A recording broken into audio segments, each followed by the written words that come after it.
Hey, welcome to Tabletop Skirmish Games and part 12 of our How to Play Warcry series. I'm Lee, and in this video we'll be going through dungeon battles. In this video and the following parts 13 and 14, we'll cover the rules needed to play Warcry Catacombs. In parts 1 to 11, we went through all the core rules for Warcry, which you will also need to play Catacombs.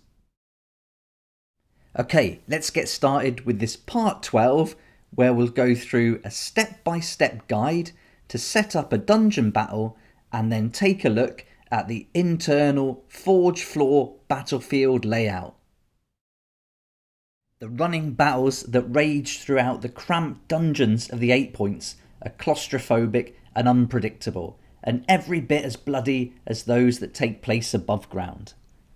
In this video, we'll go through how to play a dungeon battle using the contents that came with the Warcry box set. These rules are also used in addition to the core rules. To set up a dungeon battle, we'll need to resolve the following steps in order.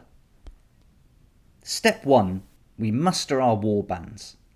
Step 2, we make the priority roll. Step 3, we pick our battle groups. We covered all 3 of these steps in part 4 of this How to Play Warcry series called Setting Up a Battle, and you can find all of the rules you need on page 36 of the core book. The remaining steps 4 through 8 we'll cover now. In step 4, we'll pick a dungeon battlefield, followed by step 5, where we generate the battle plan cards. Step 6, we set up our dungeon terrain. Step 7, we resolve the instructions on the battle plan cards. And finally, step 8, the battle begins. Let's start with picking a dungeon battlefield. Dungeon battles are fought on a special kind of battlefield referred to as a dungeon battlefield. The internal forge floor dungeon battlefield is included in the Warcry Catacombs set. If both players agree, they can pick which dungeon battlefield the battle will be fought on. Otherwise, the players roll off and the winner picks which dungeon battlefield is used. There are currently 4 other dungeon battlefields that you can purchase separate to the Warcry Catacombs box. Alternatively, you can create your own battle mats. With our Infernal forge floor chosen as our dungeon battlefield, let's move on to generating the battle plan cards. Use the battle plan generator on page 34 to determine the battle plan cards that will be used for the battle. Dungeon battles do not use the rules for generating a battle plan in the core book.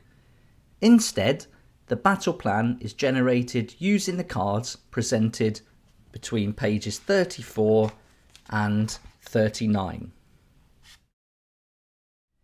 There are 2 tables each for the deployment cards, the victory cards, and the twist cards. Terrain cards are not used in dungeon battles. The player who won the priority roll first rolls a dice to determine if table A or table B will be used for the deployment card. On a roll of 1 to 3, then table A is to be used. On a roll of 4 to 6, then use table B. Next, the player rolls a dice to determine which card from that table is in play.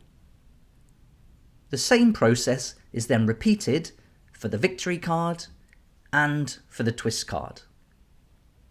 Once the battle plan cards have been determined, the player that won the priority chooses which player uses the red deployment points and which player uses the blue deployment points. Then the terrain is set up before each of the battle plan cards is resolved in the order of deployment, victory, and twist.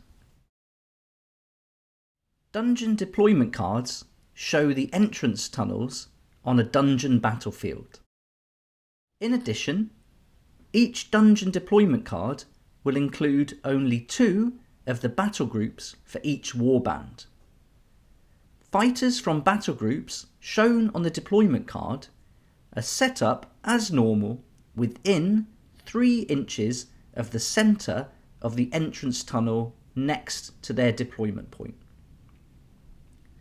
Fighters in battle groups that do not have a deployment point are placed in reserve, which we'll cover in a little while. Now we move on to setting up the dungeon terrain. In a dungeon battle, terrain is set up as follows. Number 1. Set up the bridges. Dungeon battlefields usually have 1 or more bridges placed over pits. Set up any bridges as shown in the setup rules for the battlefield you picked, and in our case this will be for the Infernal forged floor, and you can find this on pages 32 and 33 of the Catacombs book. Number 2.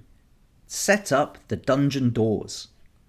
Next, starting with the player that won the priority roll, players take it in turns to set up 1 dungeon door on any dungeon doorway, until all dungeon doorways have a dungeon door upon them. You'll see that there are 10 dungeon doors included in the Catacombs box set. 6 are open doors and 4 are sealed. Now we move on to number 3, where we set up unique dungeon features. Starting with the player that won the priority roll, players take it in turns to set up 1 unique dungeon terrain feature until 4 have been set up in total. There are 7 unique dungeon features to choose from: the wall breach, the arm stash, the cursed caskets, the lever, the shattered pillars, the sewer, and the collapsed doorway. You'll notice that the shattered pillars are comprised of 2 models. The same unique dungeon feature cannot be chosen more than once, with the exception of the lever, which can be chosen twice, as there are 2 models for the lever in the box. Unless noted otherwise, each unique dungeon feature is set up anywhere on the battlefield floor more than 1 inch from any doorways, bridges, or other unique dungeon features. With our dungeon terrain now set up, we can move on to resolving the battle plan cards. Each of the battle plan cards is resolved in the order of deployment, then victory, and then twist. With the battle plan cards resolved, now it's time for the battle to begin. Now let's talk about the reserve phase.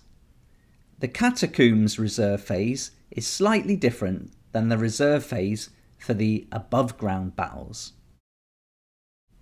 The deployment cards used in dungeon battles do not indicate the battle round in which reserve fighters are set up or where they are set up. Instead, all fighters from battle groups that are in reserve are set up on the battlefield in the reserve phase of the 3rd battle round. Starting with the player who has the initiative, players take it in turns to set up 1 of their reserve fighters on the battlefield until all reserve fighters have been set up. Each reserve fighter must be set up within 3 inches of the centre of an entrance tunnel and more than 3 inches from any enemy fighters that were set up in the same reserve phase. Note that fighters in the same battle group do not need to be set up within 3 inches of the same entrance tunnel. Fighters with the gargantuan rune mark cannot be included in warbands in dungeon battles.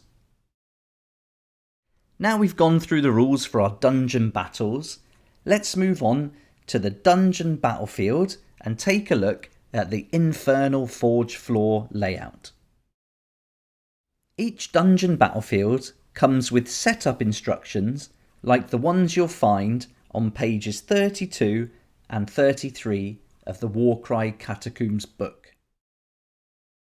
On the table here, I've created the layout of the Infernal Forge floor and placed all of the terrain where it needs to go in accordance with the rules that we went through, and you can find those on page 27 of the Catacombs book.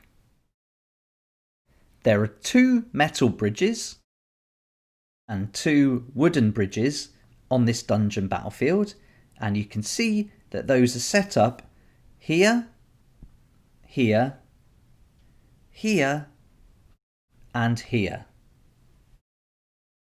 On the image in the Catacombs book, there are pits which are outlined by broken yellow lines. These are the areas where you can see the fire, smoke and lava. The entrance tunnels are indicated by these green arrows, and as you can see, there are a total of 12 entrance tunnels all around the battlefield. I've orientated the battlefield so that it's lined up and aligns with the deployment cards that you can find in the Warcry Catacombs book. That takes us to the end of part 12 of our How to Play Warcry series. And now in our next video, it's time to move on to look at the dungeon terrain, and we'll go through every part of dungeon terrain that we've included here on the Infernal Forge floor, and we'll talk about each one in detail.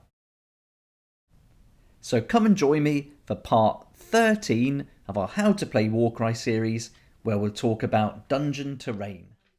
I hope you found this video helpful. Please join in and comment below with any thoughts or additions you'd like to make. It'd be great to hear from you.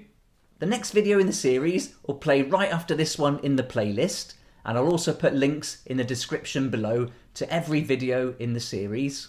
Thanks so much for watching. Please like if you like it, subscribe for more Warcry content like this, and don't forget to hit the notification bell to join me next time on Tabletop Skirmish Games.